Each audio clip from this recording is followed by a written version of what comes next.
Well, welcome all to the SnailTrail4x4 podcast. If you like going off-roading in Toyotas, wrenching on Toyotas, camping in Toyotas, and maybe even poking a little bit of fun at Toyotas, and of course, hearing about how many ways a Lexus can kill you, then this is the podcast for you. That's right, ladies and germs. My name is Tyler, and joining me on episode 605, you heard that correct. I'm amazed.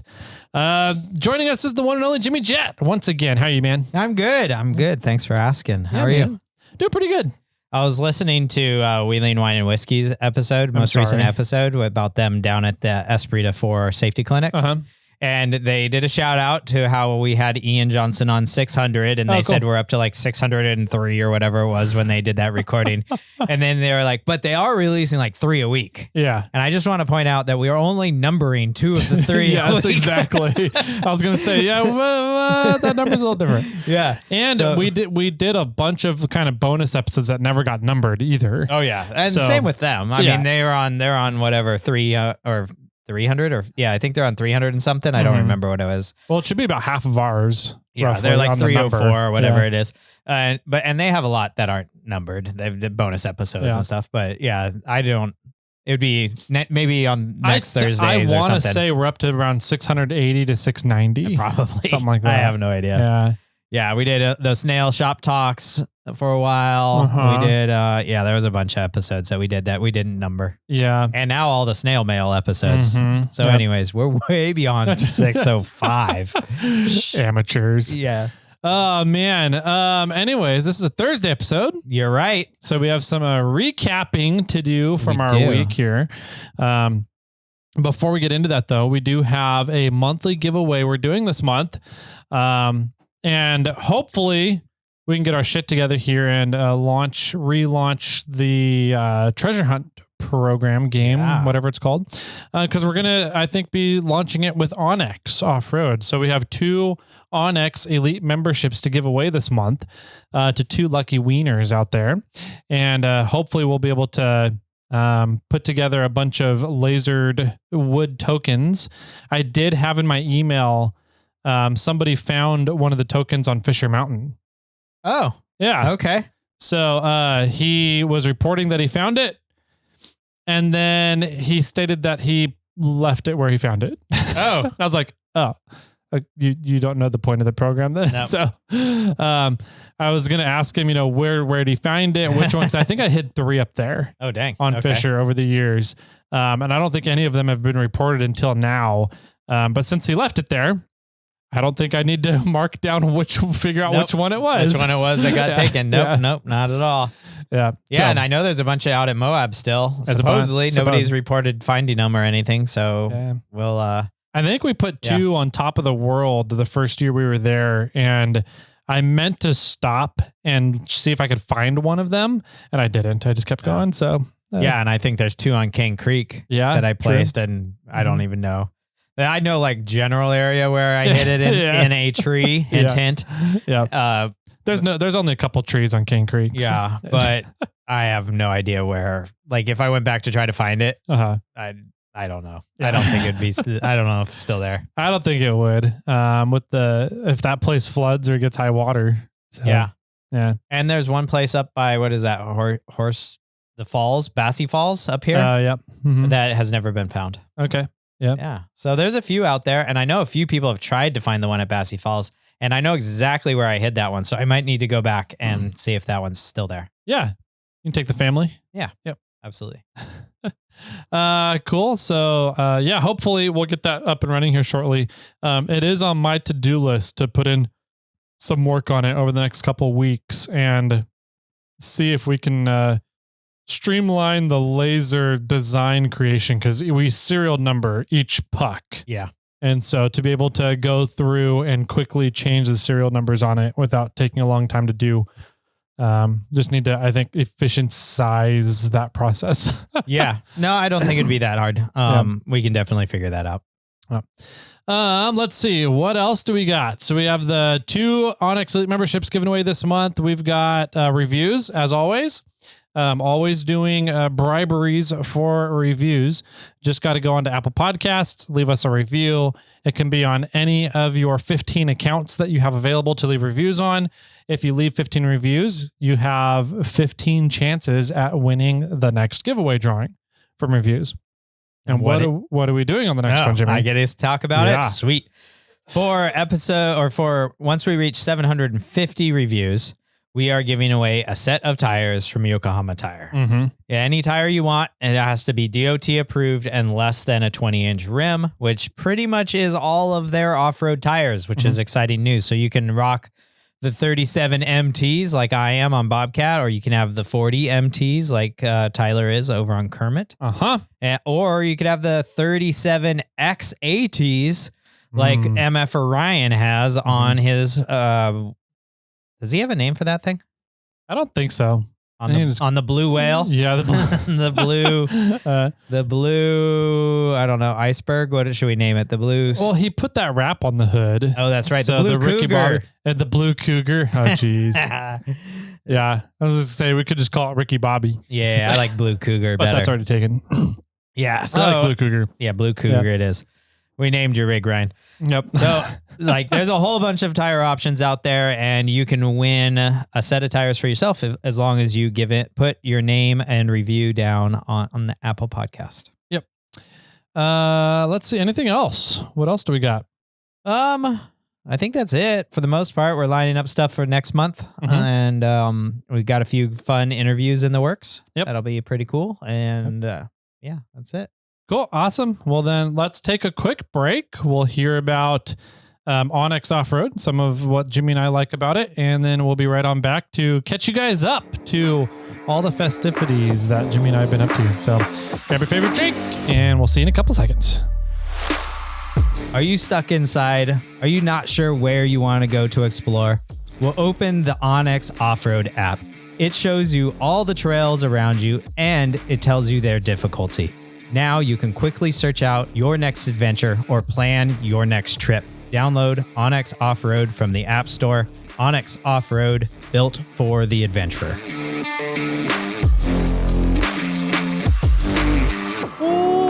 Welcome back, ladies and germs, to Thursdays. What we've been up to. What have we been up to, Jimmy? I have a small gift for you. A small gift? Yeah. Talking about drinks. Oh. I'll be right back. Okay. Oh, Jimmy just broke his headphones. Yeah. Again. Oh, man. Poor headphones. I don't know what he's going to do when he gets back. Yeah, I don't know what Jimmy has in mind here. Oh. This is a cool little bottle. Is this sake? What is? It kind of looks like a... Jimmy's got to fix his headphones.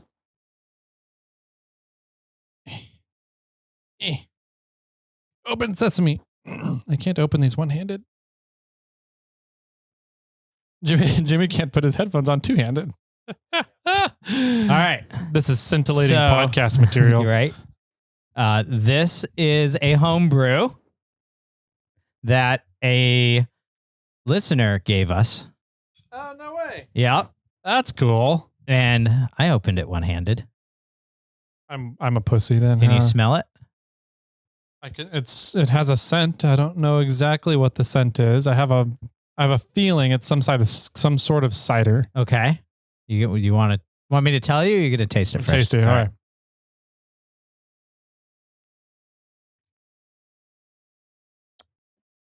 That reminds me of carbonated plum wine. Yeah, sure. I could see that. So. What is this? I've done a lot of talking about this sort of on the podcast in the past. Is this? Well, okay, continue. I'm curious what you were saying. So, and the listener reached out and said that he had some and he made some and he's been saving some for me. Okay. And then I made a post about how I apparently don't know how to tap anything. And he said, hey, I have a reamer for you. Okay. Which unfortunately, for the most part, turns out to be the wrong size reamer that I need, but I can still use it on a different application. Anyways, he made mead. Ah, okay. And so he gave us a 4-pack of mead. I gave one to the assistant. I brought 3 in here, figuring you and I could have a bottle each. Yeah. And I told Sean that he should be here today. Yeah. Unfortunately, he had a doctor's appointment, so he wasn't able to make it. So Sean, there's an extra bottle, a green bottle of mead on his desk or something. It's in the fridge, keeping it cool. So for you, when you come in tomorrow for whatever manager meeting. Yeah. This is good. This is tasty. I like mead. We have a meadery here in Sacramento in Rancho Cordova. Yeah. It's actually over by Metal Cloak. And they make some really good stuff. We actually have a bottle of their mead, empty bottle. Strad meadery. Strad. So that's something that one's the yuzu. The yuzu nectar. Yep.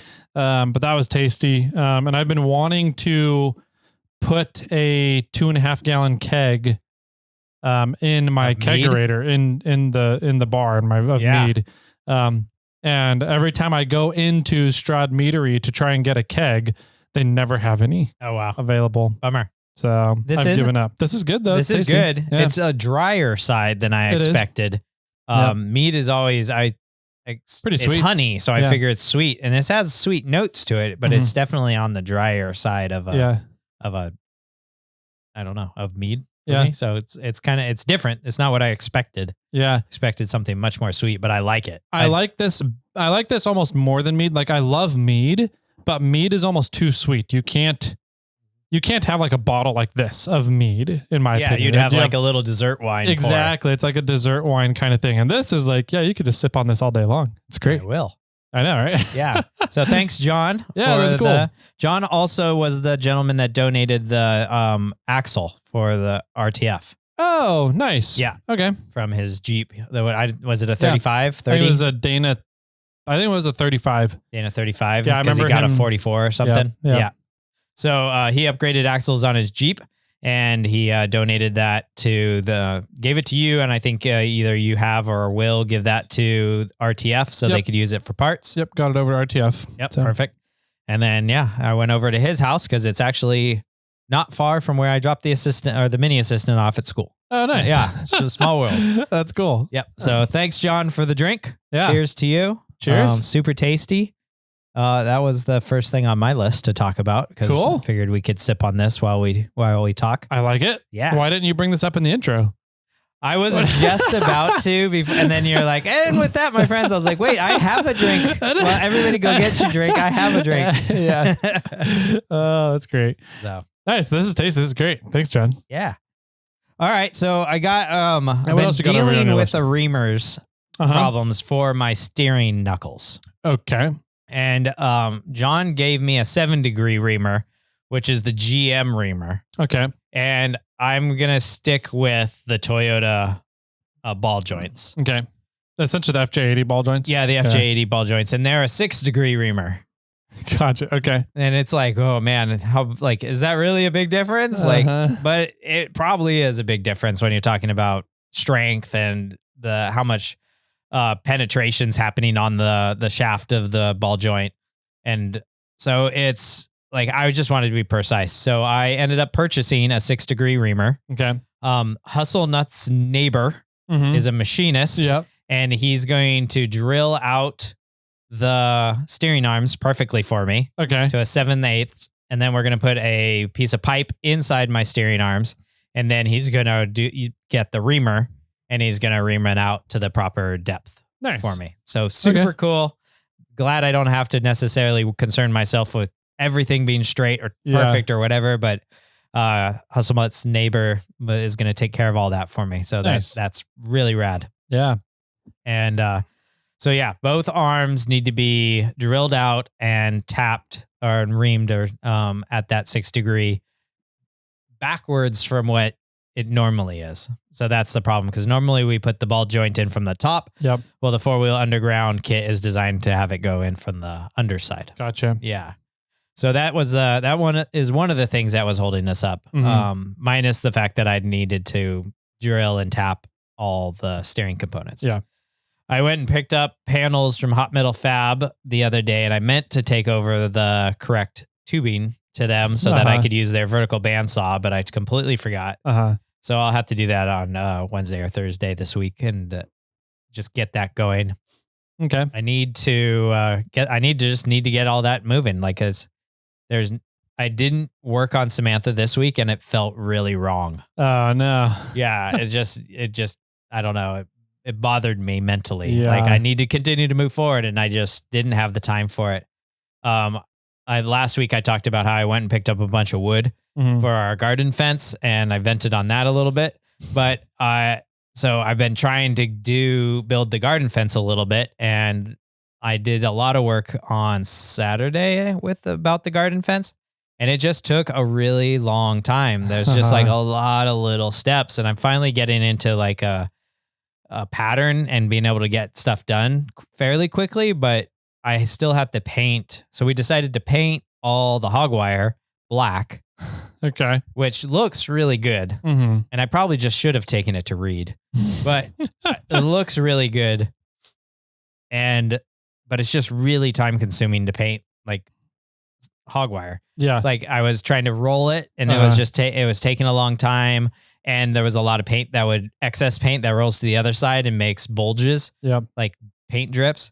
And you're not like the amount of arm movement you're doing to the amount of painting you're doing on this is so minimal. And it can't get into the crevasses or the corners of where the two bars go over each other. So then I had to go back. I went and got some black spray paint and was spray painting all those corners. And it just was taking a while and it wasn't progressing as fast as I liked.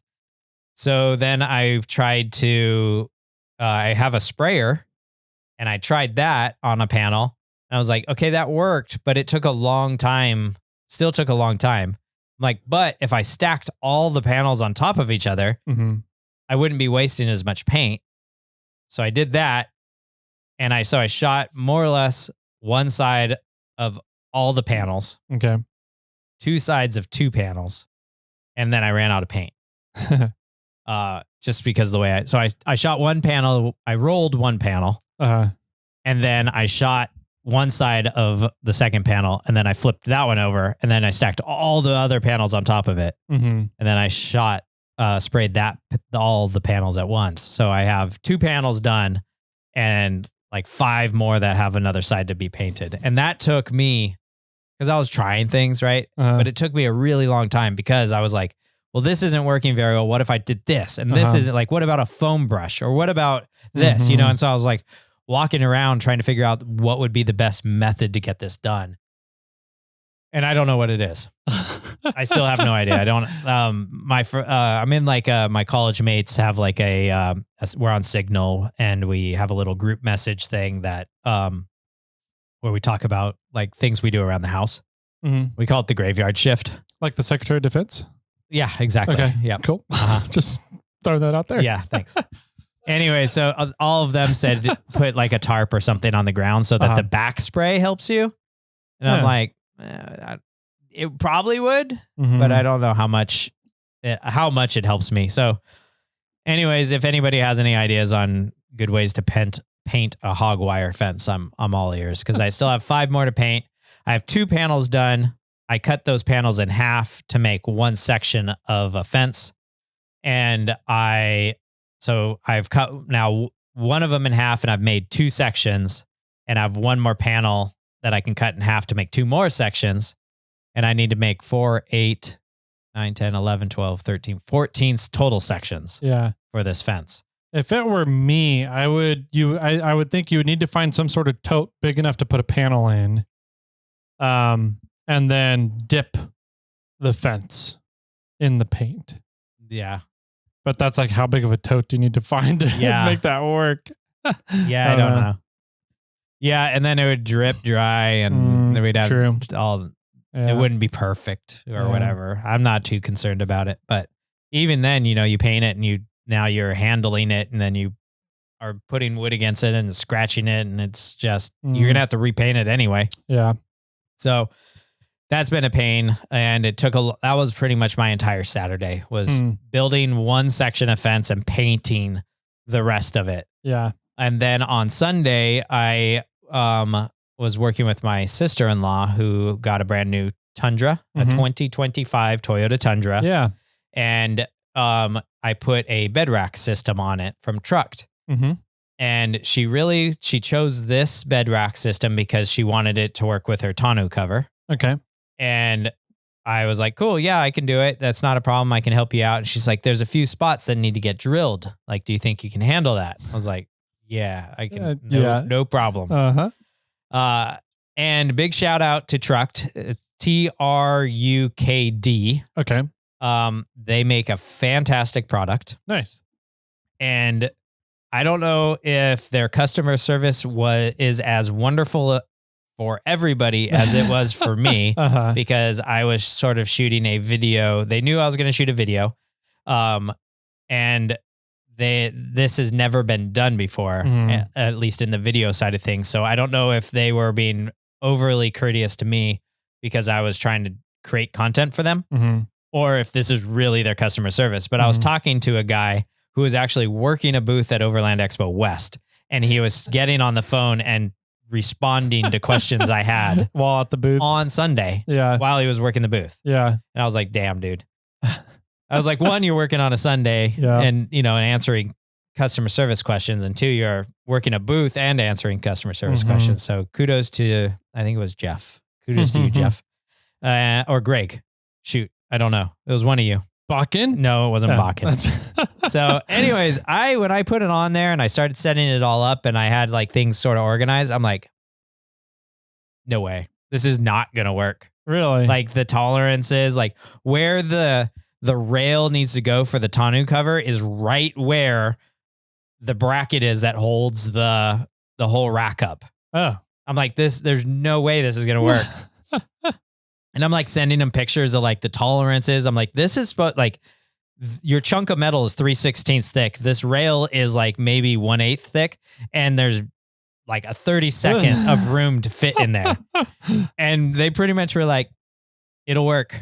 It'll work. Keep going. Keep going. And I was like, okay, but what about X, Y, or Z? And they're like, it'll work. It's good. Like we've done it a few times. We haven't had any problems. Nobody's needed to cut anything, drill anything. Well, you need to drill, but nobody's cut anything that shouldn't has to be modified to make this work. It'll work. And I was like, okay. And at first in my mind, I'm going like, fuck, no, this isn't going to work. Like they don't they must have had a different tonneau cover or something because this isn't going to fly. And so I put the whole thing together, not filming it. Oh, really? Yeah. And I was like, I'm not going to film this. Like, it's not going to work. I put it through the whole thing together, didn't talk about it, didn't shoot any video, didn't do any content. And I'm like, God damn it. It's going to work. It worked. You got to take it all apart now. I'm sitting there and I'm going like, can I just talk about what I did? Can I just show okay, then I put this piece here and put this piece here. And then I tightened this down and did this. I'm like, no, I need to shoot the right thing. And so I took the whole thing back apart. And I left one side because I didn't need to shoot both sides. So I left one side and took the other side apart and then did the whole thing again and shot all the content again. And granted, every time that you do the same thing twice, you're going to learn something and a better way to talk about it. So, and it'll go quicker. And, so the video, I think, actually came out a little better than it would have. Nice. Some of my frustrations of this isn't going to work. I don't know what you're talking about, but I'm going to put it together aney. That would have been funny though. If the whole video, you're like, this isn't going to work. And then you get to the end, you're like, fuck. It totally works. Totally works. Yeah. So, the second time I did it, I was able to talk about better ways to do it. Because the first time I put the brackets on and then I slid the tonneau cover in and it was a pain in the butt and the brackets were rotating and you had to push all the brackets back and then push it another few inches when it rotates the brackets and then you push the brackets back. And we were doing this railroad, thing. And then, so then the last time I just took all the brackets off and then I was like, just lightly screw the brackets on first, so then just hold it up into place and then put them onto the bed. Yeah. And it just, that all worked so much better. Okay. Yeah. So I explained it in an easier method than the way I did it the first time. Yeah. So the video will come out a little better. Nice. So that was good, but it took me 12 hours. Wow. To do it. And it wasn't the rack. It was more there was a big chunk of time where I was like, this isn't going to work. I'm second guessing myself and talking to them. And he was working at Expo, so his responses back to me weren't super quick, but they were still good for a Sunday. And there was a lot of like, okay, well, how much do I need to tighten here? How should I tighten this? What should I do?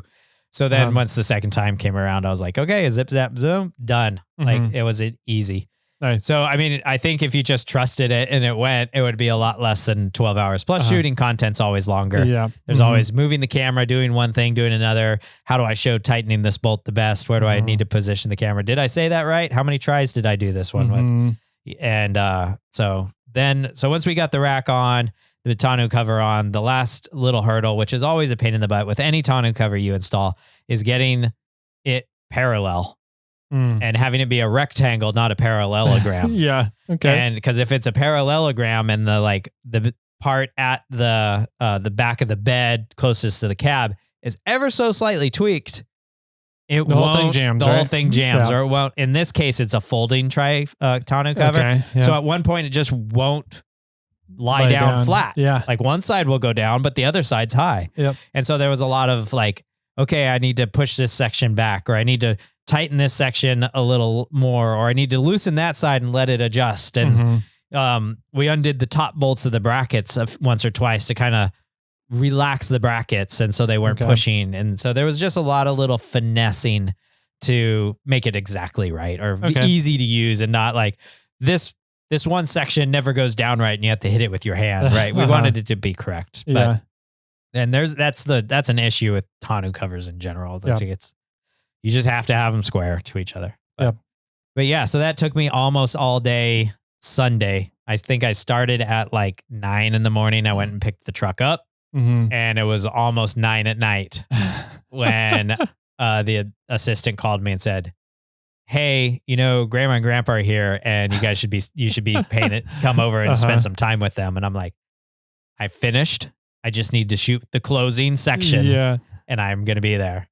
And then I called the sister-in-law, and I said, hey, it's like 9 something at night now. Do you need your truck back in the morning? Like, I'm pretty tired. Like, I'm down. Like, if you need it, I'll bring it over there. But if I can keep it, bring it over in the morning tomorrow, I would appreciate that. And she's like, yeah, I don't need it until like 2. I said, perfect. And so I drove the mini assistant to school, and the mini assistant has a friend who dad I talked to, who also drops the friend off at school. And then him and I usually shoot the shit for like 15 minutes and talk just whatever. He has like the damn near identical truck. And so we were running late on Monday. And so I messaged him, and I actually had the mini assistant message him. And I said, hey, just tell Matt to don't leave. We have a surprise for him. Okay. Like, we're running a minute or so late. Don't leave. We have a surprise for him. And we pull up, and he's like, no way. No way did you buy the identical truck to mine. No way. And it's like, he has the Toyota Tundra Premium in like whatever, that cactus gray, that light gray, green gray, sage color. And the one I was driving was a 2025 TRD off-road in the same exact color. Right. And he's like, no, I do not believe it. Like, is this your truck? And I'm like, no, it's not. It's a sister-in-law's. I put the bed rack on, and he's like, oh, that looks great. He's like, I've been thinking about getting one of those for like kayaks and stuff. Yeah. Like, dude, I know how to do it. Yeah. I can fit it on your truck with your tonneau cover. Yeah. Like, it's not a problem. So yeah, so it was kind of funny, but he was all like shocked that I would have felt really awkward. Like, hey man, I got the same exact truck as you. Like, you're so cool. I did the same thing, but no, I was just like, no, it's not mine. But it was everybody I walked by. She's like, did you guys get it? Did you get a new truck? Like, I'm like, no, it's not mine. That's funny. It was super funny. So yeah, so that was, drove the truck back to her house in the morning. And then she's like, can you help us put the tent on? And I was like, sure, no problem. Not helping it come off though. Yeah. And she bought the largest, you were saying like rooftop tent out there. And the packaged weight was 265 pounds. And and then I opened it up, and it still had assembly to go. And I was like, oh, come on. It's like, I got work to do. It's Monday. Yeah. So I was like, all right, let's put these rails on. Let's get it going. Cause I wanted to shoot content of the tent on the rack for the end of the video. Yeah. And I was like, all right, let's get this done. So I did it, put the rails on, put a few things on there. And then while we were like putting the rails on, we were moving the tent like around. I'm like, this thing isn't that heavy.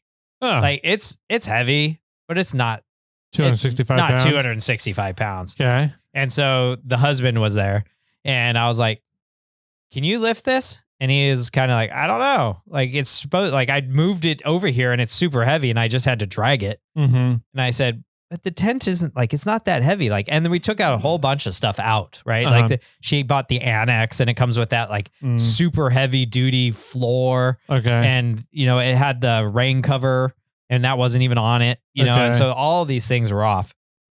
And I was like, but it doesn't feel that heavy. And he just went to lift it and he's like, oh yeah, I got this. It's like, cool. Do you think you like, we can walk it over there, but do you think you can press it above your head? Mm-hmm. And he's like, yeah, no problem. And so we went over there, pressed it above our heads. We lifted it onto the rack. Really? No problem. Yeah. Huh. And it's a 4 people plus. Yeah. Tough stuff. The largest tough stuff. Wow. Rooftop tent that they sell. Wow. And it's nice.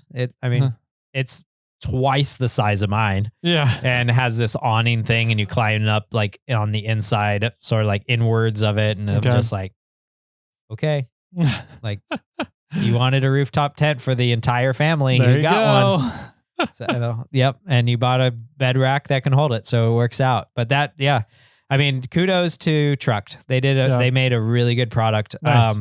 I've actually had them reach out to me to do a roof rack for my truck. And I was kind of like, I'm good. Like I made mine. I'm happy with it. I don't need anything else. Mm-hmm.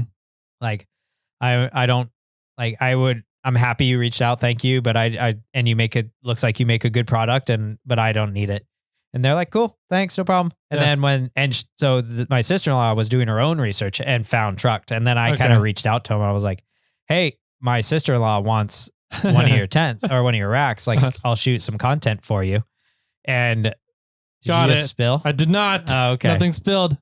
Winning. Yeah. And I'm happy I did because I'm glad I got the experience to work with the company. And I will say that they make a very nice product. Nice. So that was really cool that we were able to all work together. Yeah. I got a video that I got to edit now for them, but they're top-notch stuff. I really like it. They were also on that Motorhead show. Oh, Motorhead Garage that you went on too, right? Yeah. Uh-huh. So they did a whole episode on that also that I saw. But yeah, and I could look through the messages, but Jeff or Greg, whoever I was talking to, customer service wise, I think it was Jeff.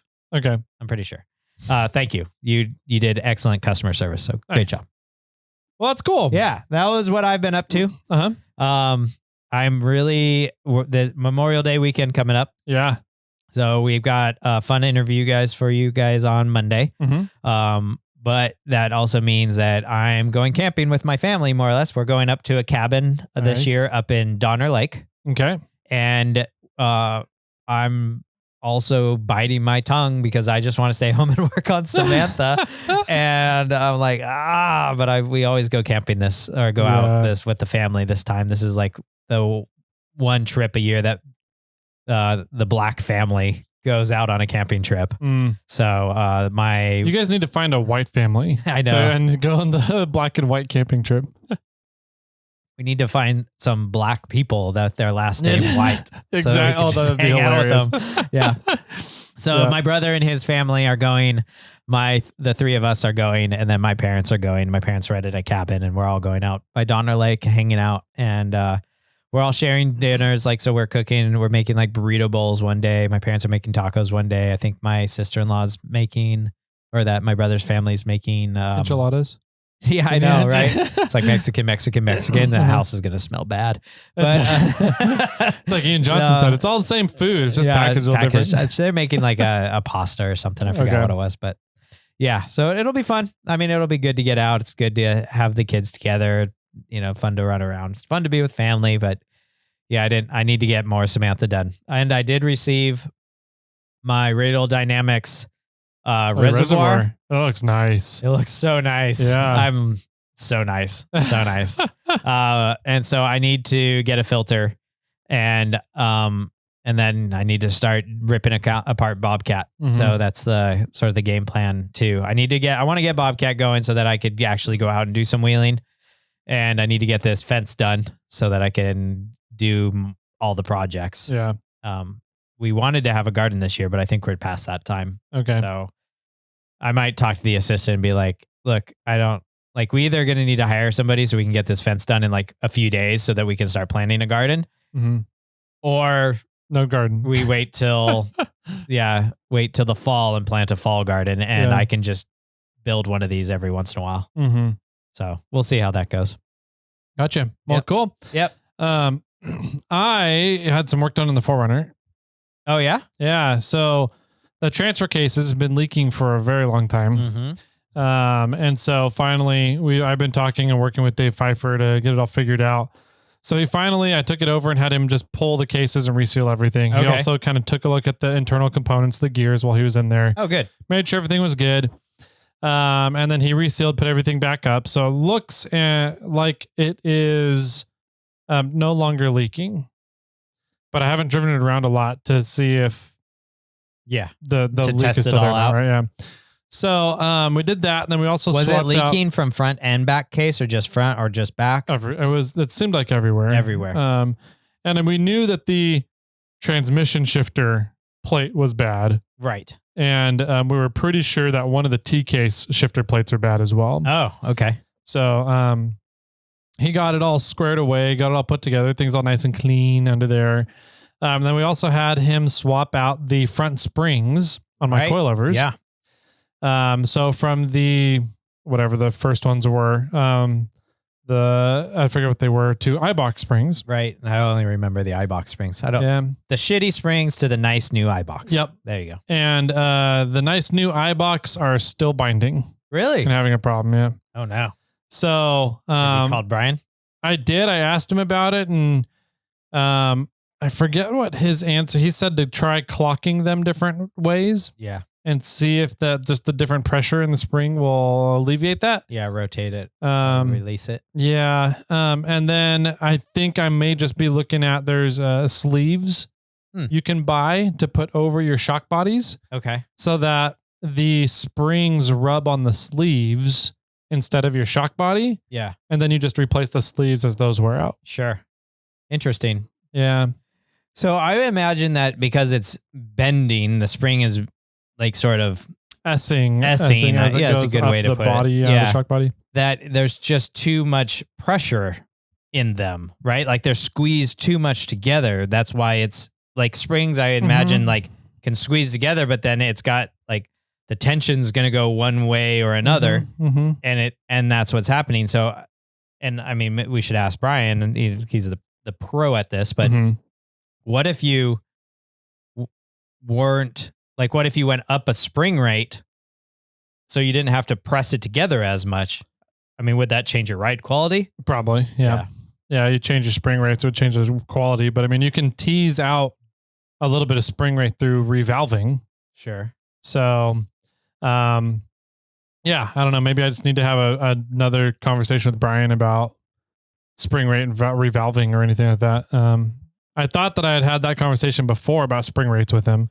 And the people that I had talked to all kind of agreed that it was just a shitty spring. Okay. And now that, unless the iBox I got are not actual iBox, which I don't think is the case, right. Then it's it looks like it's something else going on. So yeah. And well, so these sleeves just go, so they slide over the shock body, and then there's some sort of plastic or something. Yeah. I'm not sure what kind of plastic, but yeah, it's some sort of plastic that will allow the spring to slide without wearing into the plastic immediately. Yeah. Like metal on metal does. Of some sort. Yeah. So it'll allow the spring to slide up and down and not damage the threads of the shock body. Yep. Eventually the plastic will run out. Yep. And you'll have to replace that, but that's better than having your threads ruined and not being able to adjust your coilovers. Yeah. Yeah. My big issue is it's really rubbing on the shock body. like the adjustment nuts are on the threaded part of the shock body. That's where it's rubbing on the adjustment nuts. The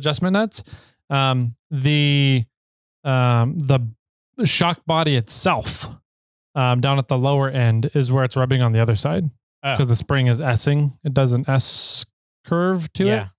So on the top side, it's the rubbing lower spring, not the upper spring. Both are doing it. Yeah. Yep. Interesting. Yeah. Yeah. And now maybe this is an adjust, like maybe you can adjust it and it'll. So if both are doing it, I mean, you spin one of them 180 degrees and it should straighten itself out, right? It's like two sine curves hitting each other. Maybe. I don't know. I don't know enough about coil springs. Geometry. So yeah. I don't know, but I'm sorry to hear that they're still having an issue. Yeah. So we'll see how that goes. And then before, when I was at Moab, I think, did I explain during my Moab trip your recap about the air conditioning? You said you didn't have it. We didn't have any air conditioning. You also told us about your shifting problems. Okay.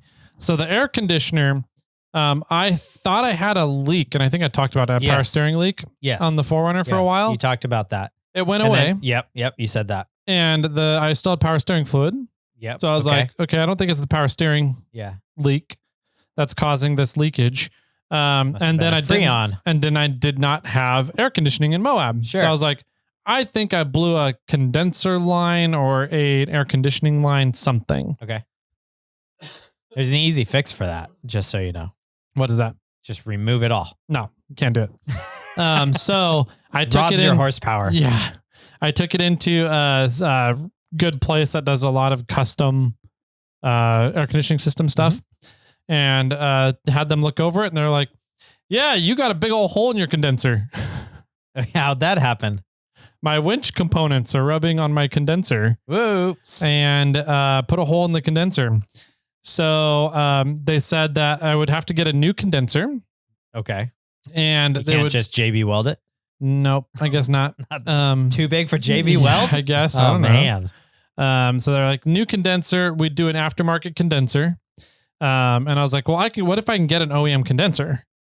And they're like, you'd still want to get a new dryer. Like, do you know how old your dryer is? I was like, no, it's probably stock 1994. So is it gas 31? Or electric? Yeah, right. So like, you need a new dryer anyway. So it'd be better off to just get an aftermarket system and have that all put in. That way we're not having to guess whether or not the components you're getting are good. They said, we can't get these from OE anymore. You'd have to get them from a junkyard, which means are they really going to be good components or not? I was like, okay, that's fair. And they said also my compressor pump case was leaking. Oh, yeah. So they're like, so you need a new compressor pump as well. So the benefit to the aftermarket one is they'll be able to put it in further away from my winch when they mount the aftermarket condenser. So is it thinner, or they can just mount it differently? I think they're going to be mounting it differently. And it might be thinner too. I didn't ask them how it compares to the OE, the current one in there, but they're like, yeah, we can probably package an aftermarket condenser safe away from your winch. So, okay, cool. So they're working on all that this week. And the goal is to have it done by Thursday night so that I can take it up to the Rubicon on Friday. Ooh. Yeah. Okay. So I'm going to getting together with Battery Ryan and his family. And we're going to go camp on the Rubicon at Gatekeeper. Yeah. On Memorial Day weekend. That's going to be wild. So it'll be a lot of fun. You got to get there early to get that spot, man. I know. That's why we're trying to go Friday morning. You should go Thursday night. Maybe. We'll have to see. I don't think we'll be able to. We'll go probably Friday morning. You can get the Lance there. Right. Just got to get it down that one spot, down that one slab. Yeah. You just rent one of the helicopters to lift you up and just drive you around that spot. Right. And then on Sunday, like, just pick me back up. Yeah. Hell, if you're doing that, you might as well just have them take you from the spillway over. Yeah, that'd be nice. So that's our goal. If that spot is not available, then we'll go find. I have a couple other ideas. Yeah, shoot them out of there. Yeah. So I've camped there, which is a fun spot there in the trees, which is nice because it's a little bit shadier. There's been bees there in the past when I was there. So as you come down the rock slabs right at the entrance, and where you drop down and you turn a right, like it turns immediately on you. And then there's like, you go straight for a little bit and there's like a rock in the middle of the trail that you usually drive around. There's 2 humongous rocks right there on the left. Yeah. I've camped behind those. Okay. Before. Yep. And then I've camped with my truck at the spillway. Okay. And I've walked down the creek a little ways. Oh, yeah. And I've camped down that direction. Yep. And I've found great camping in all those spots. Yeah. Those are all really good spots. There's also a really nice spot up near the chalet. I'm not going to say where it is, but it's behind the chalet a ways. Oh. So there's a really cool little spot back there. You know where Sarah and Ryan got married? Up on the slabs at the chalet, or it was after the chalet, before you go across the levee. Okay, yeah, on the lake side. Yeah, people have camped there too. Yep, that's a good spot. Yep. Yeah. So lots of options up there around Loon Lake. They were, so we'll see I think, what we can my get. 3rd wedding. Nice. That was my third minister job. Yeah. Yeah. Sweet. So we'll see how that goes. If we can't get the 4Runner there, then we'll take the Bronco. Yeah, it would be fine. Yeah. You're just going to get your mileage. Exactly. Well, no, not really. I think they'll still let it go. It's only a couple, it'd be like maybe 150 miles off the Bronco. Oh, shit. Well, then let's see how far we can get the Bronco into the Rubicon before you return it. Or return it all damaged. This front suspension's hanging off. The A-arms are broken. Yeah. They're like, you said there was no damage on this. I don't know what happened. Yeah. Made it to the Outlook and back in an hour and a half. Oh, man. So, yeah, that's my goal for this weekend. We'll see if the 4Runner gets done. Yeah. Let's see. I need to talk to you off air because I need to get some stuff for Clifford's air conditioning is out and it has a leak in the compressor. Gotcha. A company I worked with last time put the dye in it and they know where the dye was coming out. So I need to get, I bought all the O-rings and everything to rebuild the compressor and I never did. Yeah. And now I'm like, well, fuck it. Should I just buy, I think mead makes me cuss more. It could be. Yeah. I said, damn it. I should just buy another compressor and I just never have. And now it's getting warm. I think tomorrow we're supposed to get like 95. Yep. And I want to get air conditioning back in that rig. So yeah. Are they local down here or more my area? Down here. They're down by the Arden Fair Mall. Yeah. Too far. Yeah. So, yeah, I'll give you guys an update on how that goes once it goes. This weekend, I got to take a trip in the Lexus. This last weekend. Yep. I got to take a trip in the Lexus. So I went back down home to the Fresno area. Yeah. And we were trying to decide whether we wanted to take the truck or the Lexus, figuring the truck is probably more comfortable to drive long distance in. But the Lexus gets more than double the gas mileage. Yeah, right. So yeah, you're gonna have to fill the gas tank up already on the Lexus. Yeah, we did. Yeah. So we ended up, it's about a 12-gallon tank, I think, probably, and we got 650 miles on it. Oh my gosh. So, wow. Anyways, that's really good. It is. It turned out, I think it was 45 miles a gallon, something like that, somewhere in that range. Before we started the trip, we were sitting at like 80 miles per gallon because we've just been running the EV, the battery the whole time, right? So anyways, we go down there and so when you bought that rig, did you pay like an extra on your registration for the electrical side for the roads? It did not give us a line item for the registration. Did you donate some to like the Department of Transportation because you bought it? Not that I'm aware of. No. It was a donation, so yeah, I don't know. No, you're gonna give like James and Rhonda Caltrans bonus, probably doing more work around your house because you have an EV now. No. Oh, okay. So, sorry to sidetrack you. So you drove down to the Fresno area. You're driving in the Lexus. Yeah, you got a really good gas mileage. Yeah, got really good gas mileage. It's comfy to drive in, but I've found a couple of things I really don't like about driving long distances in it. Okay. The biggest problem in my opinion is it's just low to the ground. Yeah, but you feel like you're going faster. I I go plenty fast in the race truck, the 8,500 pound race truck. The big benefit is that I can go faster in the 85 pound race truck because I can see what's going on around the vehicle. Sure.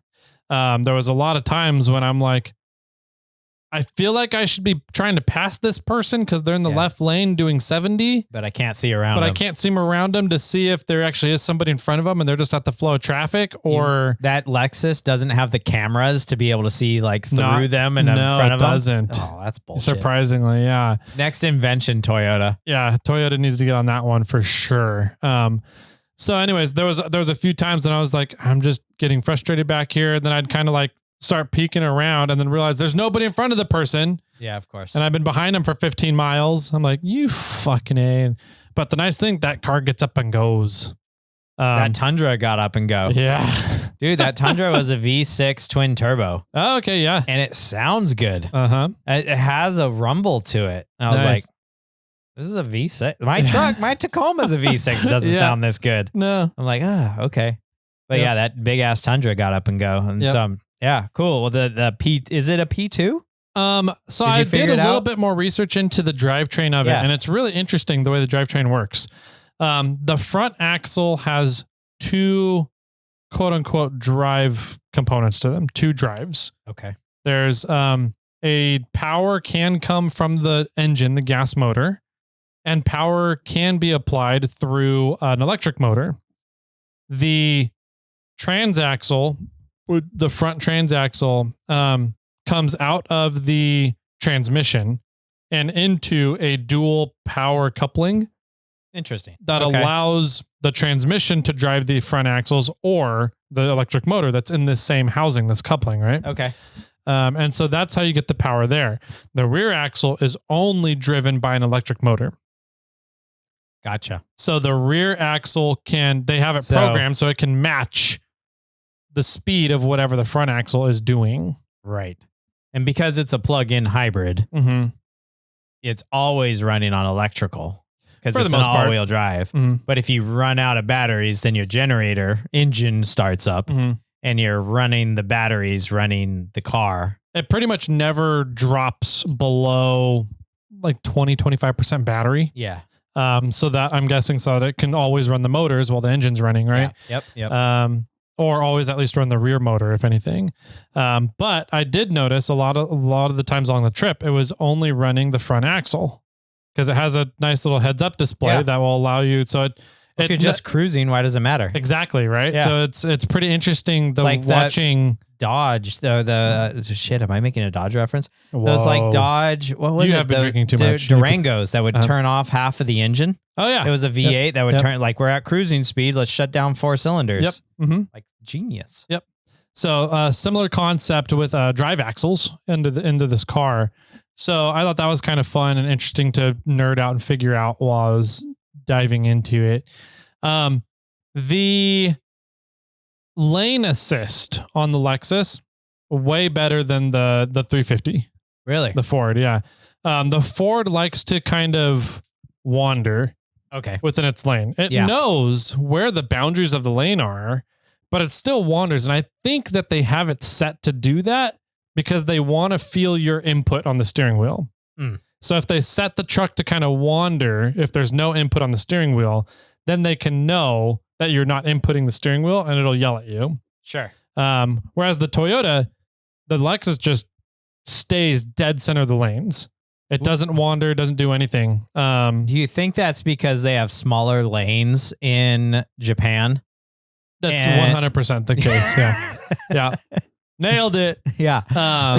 So anyway, these wide lanes, it's like I got all the room in the world. Yeah. But the Lexus did not freak out when I wasn't inputting the steering wheel. All I had to do was be touching the steering wheel. So I don't know if there's heat sensors, touch sensors in the Lexus's steering wheel to register when my hand is on the steering wheel or not. Did you try to take your hand off the wheel? Oh yeah. And it would say beep at you? Yep. It yells at you. Does it yell at you when you turn and look at the secretary? Yes, it does. That's what. Yep. Yeah. I told you those attention monitors. Yeah. I told you my parents call their car Granny. No. So my parents got the Prius Prime. Yeah.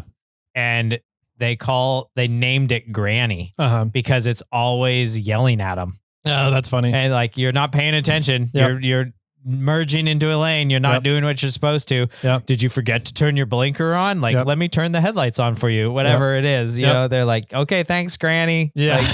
Like, that's a good point. It does do that. It does yell at you a lot. Yeah. There's a lot. It's almost more distracting because I drove it. Totally is. And I'm like, why is it beeping at me? And I'm like looking down at the center console going like, what that, not the center console, the dash. And going like, what is going on? And I'm not looking at the road at that moment because I'm like, you're making me look down here. Yep. Yeah. That's totally what's happening. And it got to the point where I started realizing I'm just ignoring whenever the car is yelling at me. Sure. Yeah. And then I'm just like, well, now I'm ignoring what's going on with the car. Is that a bad thing now too? Like, is it becoming the backup beeps in the construction industry where they changed it to a more of a white noise almost sounding background instead of angels? No. Oh. What I don't know. No, like in construction equipment, when they're in reverse, they used to go beep, beep, beep. Yeah. That happened so much that people ignored the beeping. Oh, and they get run over. And then they get run over. Okay. So they changed it now to like a squawking noise. Oh, yeah. The squawk. Yeah. Squawk, Yeah. Yeah. Same repetition, just different tone. Same repetition, different tone. I'm like, well, how long is that going to take before people are just ignoring that? Yeah. So anyways, I started realizing that I'm ignoring the car and all the warning sounds that it makes. So that was interesting. I like the dynamic cruise control in the Ford way better. Oh, okay. It seems to be way more intuitive about what traffic is doing around you. The Lexus, it almost feels like it just applies hard brake. Oh, I wonder if you can dampen it.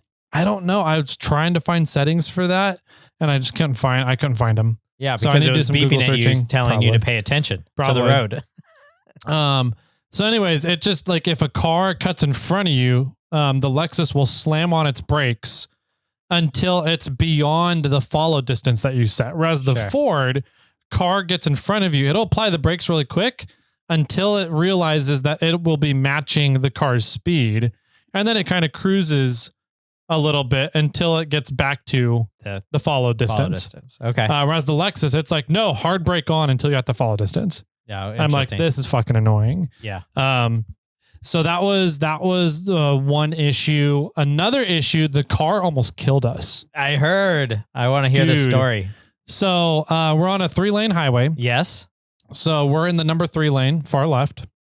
Sorry, number 1 lane. Yeah. Number 1 lane. And there was a truck, fast lane. the fast lane. Number 1 lane. There was a truck, a big 18-wheeler in the number 1 lane. Okay. They shot over to the number 2 lane because there was a tow truck on the shoulder. You're saying it all wrong, but number 1's fast lane. Yeah. Anyways. So the truck was in the number 3 lane. Okay. Yes. And they shot over to the number 2 lane. Yes. Because there was a tow truck in the shoulder. Okay. Did I not say that? I think you said number 1 and number 2. Okay. Anyways. So they shot in the fast lane. There was a big semi in the slow lane. The semi truck shot over to the middle lane. Just to give space for the tow truck. Okay. And I saw all this happening. Yeah. And I know that truckers do that. Sure. I do it when I'm towing. Yeah, absolutely. I do it when I'm not towing. If there's space over, I'm going to move over, right? Yeah. And so, but the truck did come over quicker than just a nice merge. Yeah. But you could tell once he got his front end there, he straightened out the front end. The car flipped the fuck out. Warning alarms went off. It slammed on the brakes. I was doing 80 miles an hour. It slammed on the brakes, and the ABS started freaking out until I was way beyond. Like I went down to like 40 miles an hour. Oh, man. Like that. And there was a car behind us that almost rear-ended us because of it all. Wow. And I'm sitting there thinking, the fuck, I know this truck isn't coming over here, so I'm trying to cancel all this happening all at once. Yeah. And I couldn't find a way to cancel it. You got to double tap the brakes again. I tried. I double tapped. I held them down. I like hit the gas pedal. Like it was not canceling it at all. And then finally, like once it kind of let up, I turned off the cruise control and everything. And I was like, no, I'm taking back over control of this car. and then sped up and got past the truck. But I was like, holy shit. Yeah. That truck was not coming over.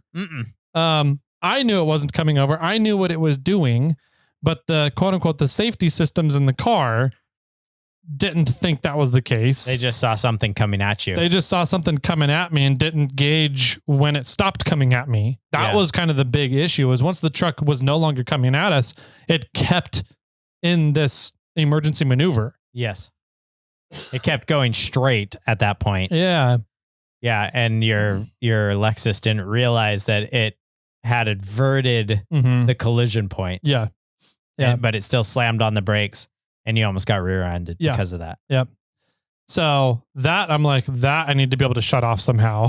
Yeah. Like, I don't want that to be going on while I'm driving. I don't think so. So anyways, that was one thing. Another incident that happened, which was totally, kind of on me, but there was a car merging on the freeway. And they were merging behind a slow vehicle. Okay. And the slow vehicle was merging as well, right? Onto the freeway. They were frustrated at how slow that vehicle was going. So they sped up 2 lanes and got around them and cut me off. Okay. I saw this all happening as it was happening. So I hit the brake real quick, tapped the brake to turn off the cruise control. Because I was like, this car is going to be speeding up. They'll get out of the way quick. I just need to slow down and to give them enough room for this to happen. Sure. So they did that. And then they sped up and I'm kind of right behind them. Right.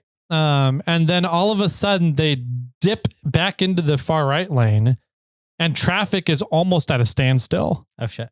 And so I'm thinking I need to slam on the brakes. We're going to come to a skidding halt. I need to get ready to drive over into the shoulder.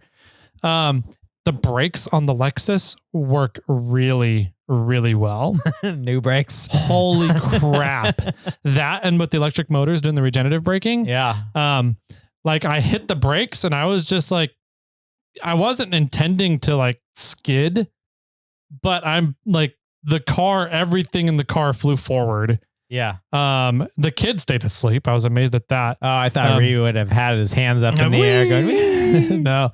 But yeah, the brakes are way more aggressive than I was thinking they would have been. Mm-hmm. And I don't know if that was from just my input on the brakes or if the car registered that traffic was pretty much stopped. Yeah. And also threw on the brakes harder than what I was applying them. Yeah. So that was really interesting. And that I was like, okay, that worked better than I thought it was going to. I need to be less aggressive on the brakes now from here on out kind of thing.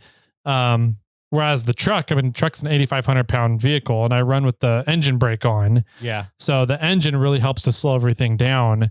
But it's still a heavy truck. I got to, apply the brakes. Sure. With this one, you just tap the brakes and it's like locking up all 4 tires almost. Yeah. I was driving Clifford and needed to hit the brakes pretty hard and didn't. I've made everything in the truck fly forward, including the panels, the snail armor panels that were in the bed. And I didn't hit anything, but I did not slow down as fast as I wanted. Yeah. Like, I don't know if it's just a Tacoma versus F250 difference, but I'm like, this truck it should stop faster than I think it does. Yeah. Anyways, but I'm glad to hear this tiny Lexus. It stops. But I also think that if I was in the truck, I wouldn't have needed to brake that hard because I would have been able to see that traffic was stopped up ahead around the car. Right. Yeah. So I don't know, maybe it just takes used to driving a small car again, to deal with the vision sight issues. Yeah. I mean, you play the game, right? You're in the big car, you can see over everything. You know where you're at. When you're in the smaller cars, now you're peeking through windows. You're looking at, through things. You're trying to peek around everything to try to understand what's going on in front of you. And as a driver, you're always looking at the distance, right? You're trying to figure out like what's going on up there because I need to be ready for it. But you also need to pay attention to the car in front of you because you're like, either they're not paying attention or they're going to do something funky and I need to be ready for it. Yeah. And so, cause I drive the assistance CRV often and it's low. I mean, it's not even an all wheel drive CRV. It's a 2-wheel drive CRV. Yeah. And it's still an SUV, but it's just a standard height vehicle for the most part, maybe slightly higher than a sedan. But yeah, you end up trying to figure out ways to see farther ahead because you're not as tall. Yeah. So yeah, my conclusion about the Lexus for long distance driving is that it's a really nice car.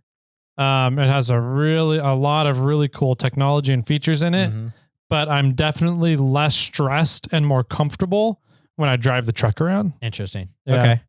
So yeah. And is that worth it compared to the gas mileage? I don't know yet. We'll see. We'll see how much the electric bill is. I think that's going to be kind of the curious point of whether it offsets all the gas costs or not. And you don't have solar.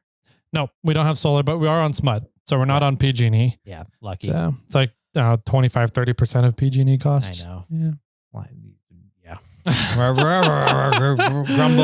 grumble. Yeah, stupid PG&E. Yeah. And they're talking about rate heights again. Is SMUD though. So by the way, I've heard that. So cool. Well, sounds like I did hear from Pfeiffer though about the 4Runner, and one of the reasons your shifter was going out was because there's a little plastic boot on the bottom of the shifter, the rail or your lever that was completely worn away. Oh, and so it wasn't shift like it. He told me this. I think he told me it at the Tacoma Powered meetup. And it's made to be there to give some resistance. So like when you put it in gear, it sort of stays there. Okay. And when it's not there, it has around, sort of free reign of the entire thing. Yeah. The entire space. So yeah. So I know that he bought new boots or like little shifting pads or whatever, the little silicone parts for the bottom for well, he put all new shifters in the rear case. Yeah. But so this is your 1 through 5. Gotcha. The transmission. Okay. That makes sense. Yep. Okay. So I knew that was happening, but yeah, so I heard he was working on it. I'm glad to hear that it's done. I'm curious how that AC will finish up, and I'm glad you're still alive. Yeah, me too. One nice thing that Dave did was he put in sound and heat resistant foam. Okay. Where? Underneath my shifter boots. Oh. So there's a lot less noise and heat coming in from the transmission tunnel into the 4Runner now, that's really nice. Is it like a spray thing or like it's like a foam pad. Adhesive? It's a foam pad that he just kind of glued down and then screwed in with my shifter boot screws. Oh, yeah. And does it go around the entire tunnel? No, just on the opening for the shifters. Yeah. Okay. Yep. Huh. That's cool. Yeah. So, it was a lot quieter when I was driving it. And it seemed to be warmer, but I didn't drive it a lot enough to really like heat up the drivetrain and transmission tunnel. So I don't know for sure about that. Warmer or cooler? It seemed to be quieter. Oh, quieter. Yeah. Okay. Yeah. Yeah. You had too much mead. You need to calm down. I guess so. Yeah. Can't hear things. Yeah.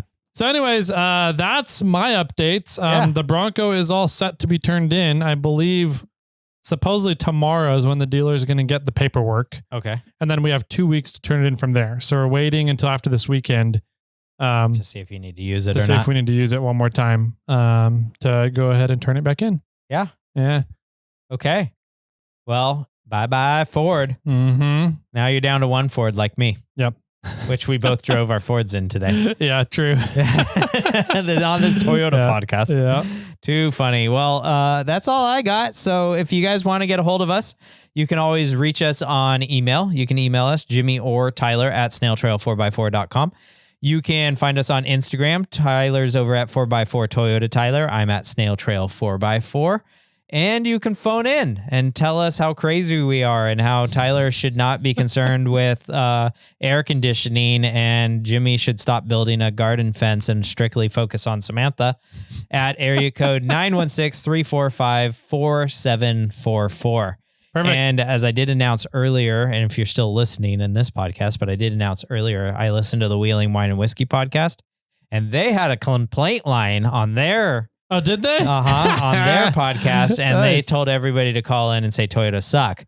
So I'm going to say, you guys, if you're still listening, you should call 408-800-5169 and tell them how you love every vehicle, and it does not matter what vehicle you drive, you're still a great person. Yeah. because they're all Mexican food at the end of the day. Pretty much. I like it. Jimmy, any final words for everybody out there? I need not to drink mead and do podcasts, I think. And with that, my friends, keep crawling.